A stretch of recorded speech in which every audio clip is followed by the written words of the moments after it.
Bienvenida, bienvenido a esta exploración de ideas. Ideas que, bueno, pueden cambiar la forma de ver la inversión.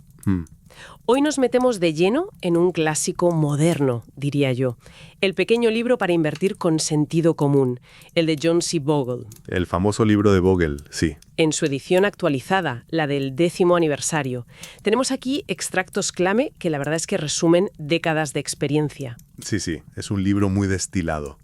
Y para quien no lo conozca, que igual hay alguien, John C. Bogle fue el fundador de Vanguard. Nada menos. Y el hombre que lanzó, ojo, el primer fondo indexado para inversores particulares, allá por 1975. Un pionero total, siempre con la idea de poner al inversor primero. Totalmente. De hecho, el libro lo dedica a Paul Samuelson, el premio Nobel. Su mentor. Su mentor, exacto, que fue clave en toda esta idea de la indexación. Un de Bogle aplicado a la inversión. Eso es. ¿Por qué esa insistencia en la indexación?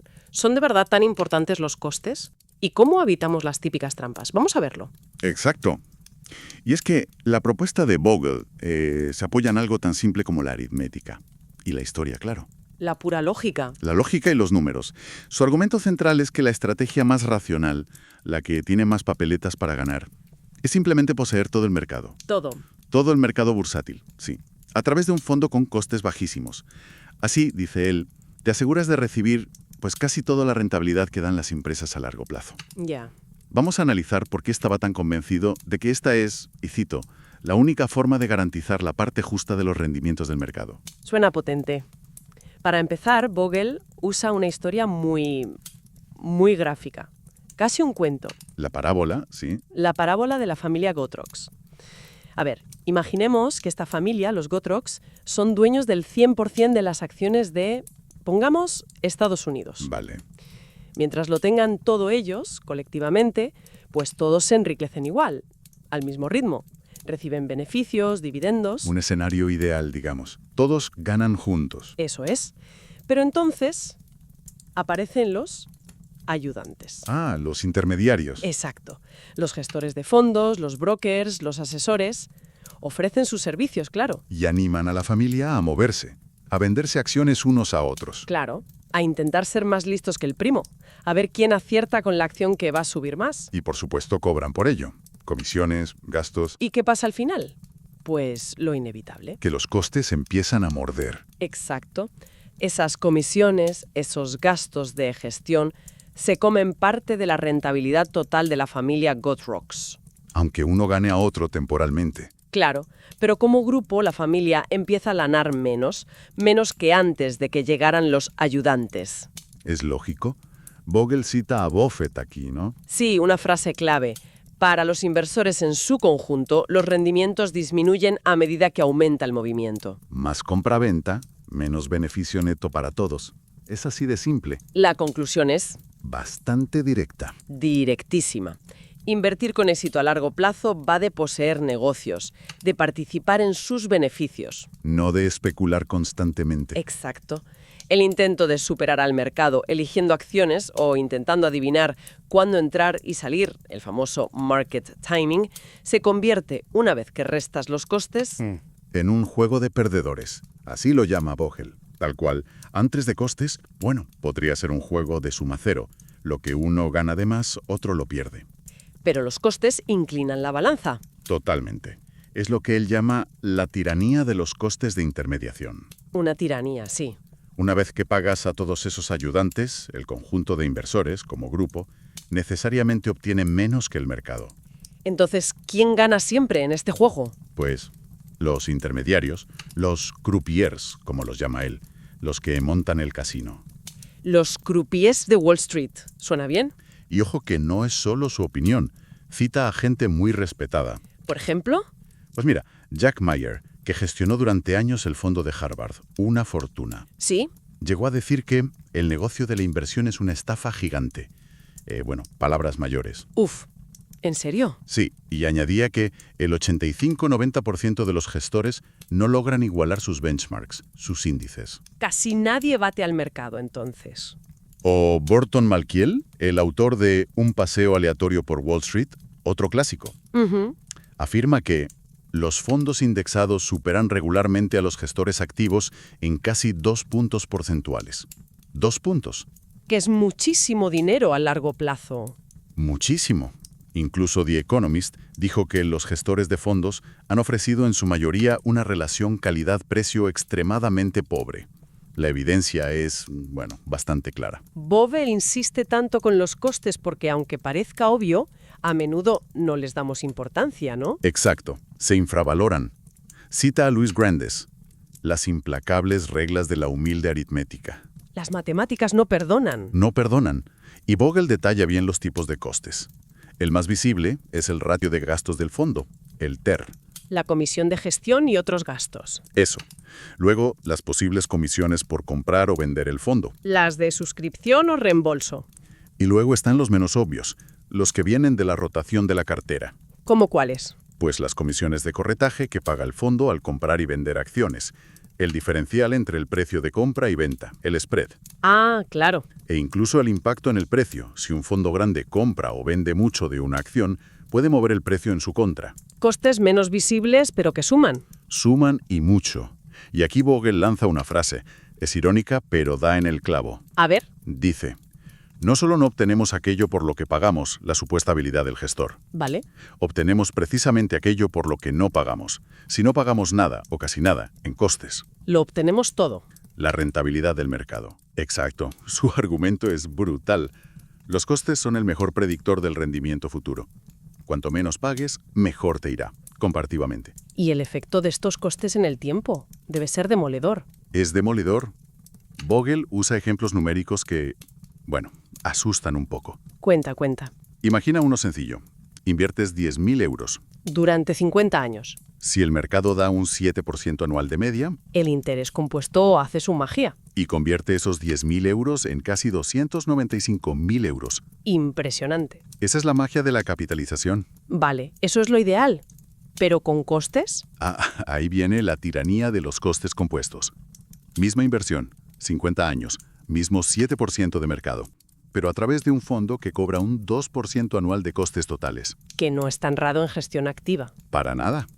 Tu rentabilidad neta baja al 5%. ¿El resultado final después de 50 años? Pues menos claro. Solo 114.700 euros. ¡Ostras! Más de la mitad se ha ido en costes. Más del 60% de la ganancia potencial. ¡Puf! Desaparecida en costes. Es increíble. El tiempo es amigo de la rentabilidad compuesta, pero es el peor enemigo de los costes compuestos.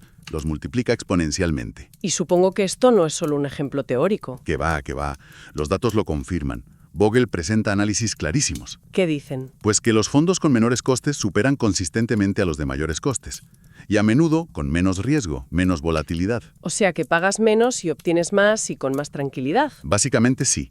La diferencia en costes explica casi toda la diferencia en la rentabilidad neta que te llevas. Incluso afecta a los dividendos, has dicho antes. Sí. Tiene un capítulo entero sobre eso. Muestra cómo los gastos de los fondos activos pueden comerse una parte enorme de los dividendos. ¿Cuánto? Depende del tipo de fondo. Pero en algunos ejemplos, hasta el 100%. Sobre todo en fondos de crecimiento. Todo el dividendo se va en gastos. En algunos casos sí. En cambio, un fondo indexado de bajo coste, como apenas tiene gastos, te entrega casi todo el dividendo. Entendido. Entonces, si la gestión activa es un juego de perdedores por los costes, ¿cuál es la solución de Bogle? Su solución es el fondo indexado tradicional, el TIF, como lo llama él, Traditional Index Fund. ¿Y qué es exactamente un TIF? Pues es un fondo de inversión diseñado para una cosa muy simple, copiar un índice bursátil, uno amplio. ¿Como el IBEX 35 aquí? ¿O el S&P 500 americano? Exacto, o uno mundial. La clave es que posee todas las acciones de ese índice, o casi todas, en su proporción correcta. ¿Y no las toca? Prácticamente no. Las mantiene a largo plazo, rotación mínima o nula. Y fundamental, lo hace con costes bajísimos. Muy bajos. Extraordinariamente bajos. Y además, esa baja rotación lo hace muy eficiente con los impuestos, que también es importante. Claro, al comprar todo el mercado o una buena parte, te quitas riesgos de encima, ¿no? Te quitas varios. Ya no dependes de si el gestor acierta con las acciones, o si el sector que eligió pasa de moda. O si el gestor estrella se va a otro sitio. Exacto. Te quitas el riesgo de selección. Te quedas solo con el riesgo del mercado en sí. La idea es genial por su simpleza. No busques la aguja en el pajar. Compra el pajar entero. Me gusta. La lógica matemática detrás es aplastante. A ver, El fondo indexado de bajo coste está, por definición, casi garantizado a superar la rentabilidad neta media que obtienen todos los inversores activos juntos en ese mercado. ¿Cómo es eso? Piénsalo. La rentabilidad bruta del mercado es el pastel total a repartir. Vale. De ahí hay que restar todos los costes. Gestión, compraventa, todo. Lo que queda es la rentabilidad neta que reciben los inversores activos como grupo. Lógico. Si tú, con tu fondo indexado, reduces tus costes casi a cero, tu rentabilidad neta estará pegada a la rentabilidad bruta del mercado. Y por tanto, por encima de la media neta de los activos que sí pagan costes. Exactamente. Es pura aritmética, Y las estadísticas le dan la razón, supongo. año tras año. Vogel cita los informes SPIBA de Standard & Poor's. ¿Qué hacen esos informes? Comparan fondos activos con sus índices de referencia y muestran, de forma tozuda, que a largo plazo, 10-15 años, la inmensa mayoría de fondos activos no baten a sus índices. ¿Qué porcentajes? Pues suelen rondar el 80%, 90%, a veces más, tanto en bolsa como en renta fija. Es brutal. La gran mayoría no lo consigue. Y la razón principal, una y otra vez, Los costes. los costes. Incluso comparando fondos indexados del mismo índice, los costes importan. Vogel muestra cómo los indexados al S&P 500 más baratos superan a los más caros. O sea que el fondo tiene que trabajar para mí, no para la gestora. Esa es la idea. Y un punto importante. Esta lógica de costes funciona en todos sitios. No solo en Estados Unidos, también en mercados más pequeños o internacionales. La aritmética, dice Vogel, es universal. Vale, la estrategia parece clara. Fondos baratos, indexados. Pero Vogel no se queda ahí, ¿verdad? Habla mucho de nuestro comportamiento. Muchísimo. Es la otra gran pata de su filosofía. Habla de la gran ilusión. La gran ilusión, ¿a qué se refiere? Se refiere a la diferencia, que suele ser grande, entre la rentabilidad que publica un fondo, ¿La que vemos en el periódico o en la web? esa misma, y la rentabilidad que realmente obtiene el inversor medio de ese fondo. ¿Y no es la misma? Sorprendentemente no. La del inversor suele ser bastante peor. Anda. ¿Y por qué pasa eso? Vogel lo achaca a dos errores típicos nuestros. Primero, el mal timing. Entrar y salir a destiempo. Justo. Tendemos a meter más dinero cuando las cosas ya han subido mucho. Por euforia, por miedo a perdérnoslo. El FOMO, que dicen ahora. Eso. Y al revés, vendemos o dejamos de aportar cuando todo cae, por pánico, por pesimismo. Compramos caro y vendemos barato. El clásico error. ¿Y el segundo error? La mala selección de fondos. Perseguimos la rentabilidad pasada. Vamos al fondo que más ha subido últimamente. Exacto. Justo cuando es más probable que su rendimiento futuro sea peor, no mejor. Da un ejemplo numérico de esto, ¿no? Sí, uno muy fuerte para Estados Unidos. Entre 1991 y 2016, el índice S&P 500 dio un 9,1% anual. Vale. El fondo medio de bolsa americana, un 7,8%, ya penalizado por costes. Casi 3 puntos menos que el mercado. Es muchísimo. Muchísimo. Los datos de flujos de dinero lo confirman. La gente mete pasta en los picos y en los fondos calientes. Buffett lo clava. Los mayores enemigos del inversor de renta variable son los gastos y las emociones. Gastos y emociones. Queda claro. Y aquí conecta con otro concepto clave, la reversión a la media, RTM. ¿Qué es eso? Es la tendencia estadística de los resultados extremos, tanto los muy buenos como los muy malos, a volver hacia el promedio con el tiempo. ¿Como un péndulo? Algo así. Vogel muestra datos. En los fondos que están en el top de rentabilidad en un periodo de, por ejemplo, 5 años, ¿Siguen ahí los siguientes 5 años? rara vez. Lo más probable es que caigan a la media o incluso por debajo. O sea que elegir un fondo solo porque lo ha hecho genial últimamente. Es una mala estrategia, según Vogel. Cita a Jason Zweig, otro escritor financiero. Comprar fondos basándose puramente en su rendimiento pasado es una de las cosas más estúpidas que un inversor puede hacer. Suena duro, pero si los datos lo dicen. Los datos de la reversión a la media son bastante consistentes. Por eso es tan importante entender de dónde viene la rentabilidad a largo plazo. Vogel distingue dos fuentes, ¿no? Sí, la rentabilidad fundamental, la de inversión pura, los dividendos que pagan las empresas y el crecimiento de sus beneficios. Lo que ganan las empresas de verdad. Exacto. Y luego está la rentabilidad especulativa, los cambios en la valoración que el mercado les da. Si sube o baja el PR, por ejemplo. La parte más emocional, digamos. Justo. A largo plazo, dice Vogel, siguiendo a Graham, manda la economía real, el valor intrínseco. El mercado como máquina de pesar. ¿Y a corto plazo? A corto plazo, dominan las emociones, Las modas, el mercado como máquina de votar. Y esto influye en qué podemos esperar del futuro, ¿no? Claro. En el libro, Bogle hacía proyecciones, y eran bastante conservadoras comparadas con la historia. ¿Qué decía? Pues estimaba para la década siguiente algo como un 4% nominal para acciones y un 3% para bonos. Rentabilidades más bajas. ¿Y en qué se basaba? En los niveles de dividendos y tipos de interés de ese momento, el crecimiento económico esperado y, sobre todo, en que las valoraciones bursátiles, el PER, estaban altas y podían bajar. O sea que la parte especulativa podía restar. Podía restar, sí. Y si la rentabilidad bruta esperada del mercado es más baja, controlar los costes es todavía más importante. Fundamental. Si esperas un 4% bruto y tus costes son del 2%, te queda un 2% neto. Que con la inflación se puede quedar en nada. O incluso en negativo en términos reales. Los costes elevados pueden aniquilar una rentabilidad de mercado modesta. Vale, la teoría está súper clara. Costes mínimos, indexación, paciencia. Controlar las emociones. Y en la práctica, por ejemplo, los ETFs están por todas partes. ¿Qué opina Bogle? Los ve, bueno, como un arma de doble filo. ¿Por qué? Por un lado, un ETF que copie un índice amplio, como el IBEX o el S&P 500. El Spider famoso del S&P 500. Ese.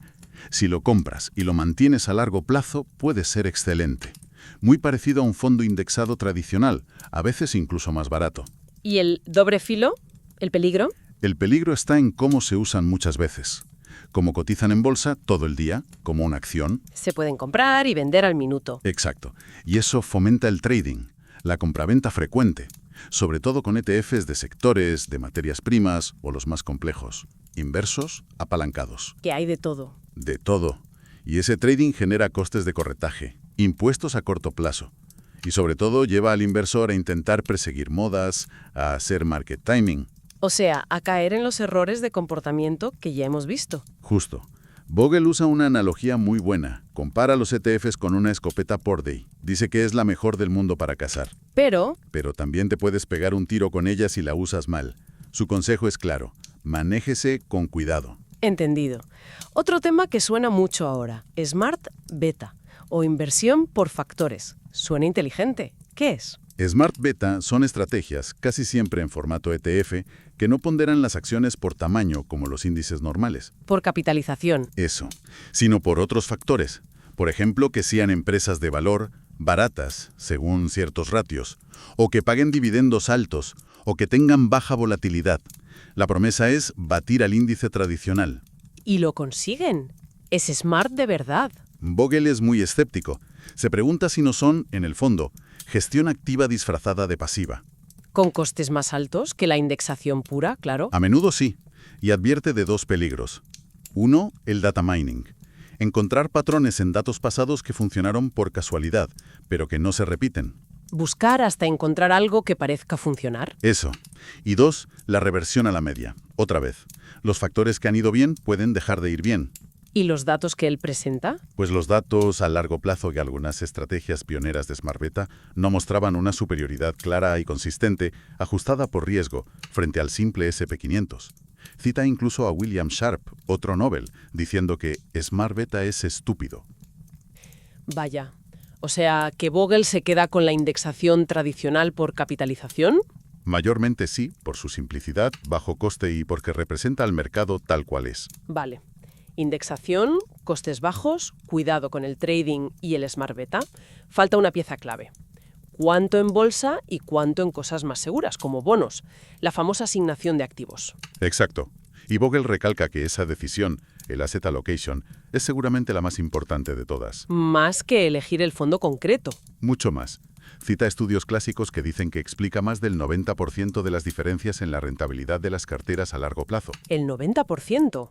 Entonces, ¿cómo decidimos esa proporción? ¿50-50? El punto de partida clásico de Graham era ese, 50-50. Sí, y luego ajustar según veas el mercado o tu situación. Quizás entre un 25% acciones, 75% bonos y un 75-25 al revés. ¿Y de qué depende ajustarlo? De dos cosas fundamentalmente. Tu capacidad para asumir riesgo. cuánto tiempo tienes por delante, si tus ingresos son estables. ¿Y la otra? Tu tolerancia emocional. ¿Cómo llevas las caídas del mercado? Si te ponen muy nervioso, mejor menos bolsa. Hay una regla simple por ahí, ¿no? La de 100 menos la edad en acciones. Sí, se menciona a veces, pero Bogle dice que es, demasiado simple. Una guía muy general. Hay que adaptarla.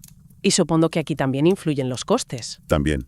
Muestra cómo una cartera de bajo coste y menos riesgo, con menos acciones, puede perfectamente ganar a largo plazo, a una de alto coste y más riesgo, con más acciones. Los costes pueden compensar el extra de riesgo. Y hay formas fáciles de aplicar esto, para no complicarse. Sí, claro.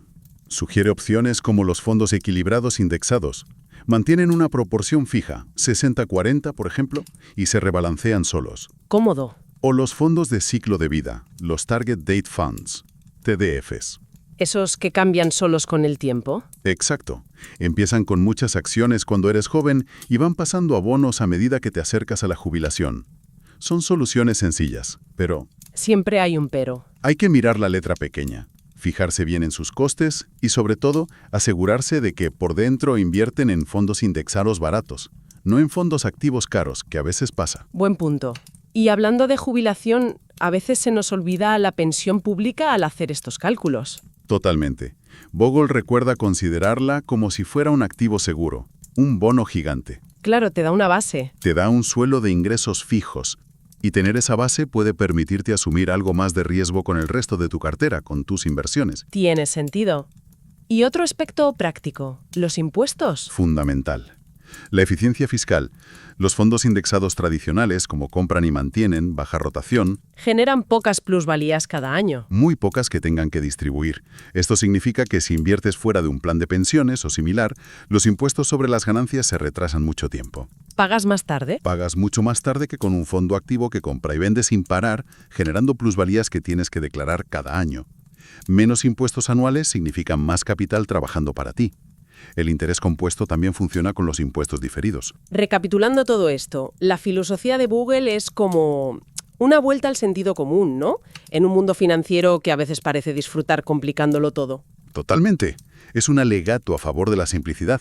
Su mensaje central sería: invierte a largo plazo, cómprate el mercado entero con fondos indexados diversificados, vigila los costes como un halcón Al mínimo absoluto. y sé disciplinado. No te muevas por impulsos. Él mismo lo resume muy bien comparando sus principios con los consejos de Benjamin Franklin. ¿Cuáles serían esos principios clave? Pues, empieza a invertir ya, cuanto antes. Controla los costes sin piedad. Diversifica al máximo. Minimiza los impuestos. No intentes adivinar el mercado. Olvídate del market timing. Y quizá lo más difícil. Mantener el rumbo. Stay the course. Mantén el rumbo pase lo que pase, sin dejarte llevar por el ruido, el miedo o la euforia. La aritmética es la que es, lo hemos visto. Los costes y nuestras emociones son como los grandes villanos de esta película. Son los mayores obstáculos para el éxito a largo plazo, sí. Y la indexación pasiva y de bajo coste es como el escudo para protegerse de ellos. Exacto.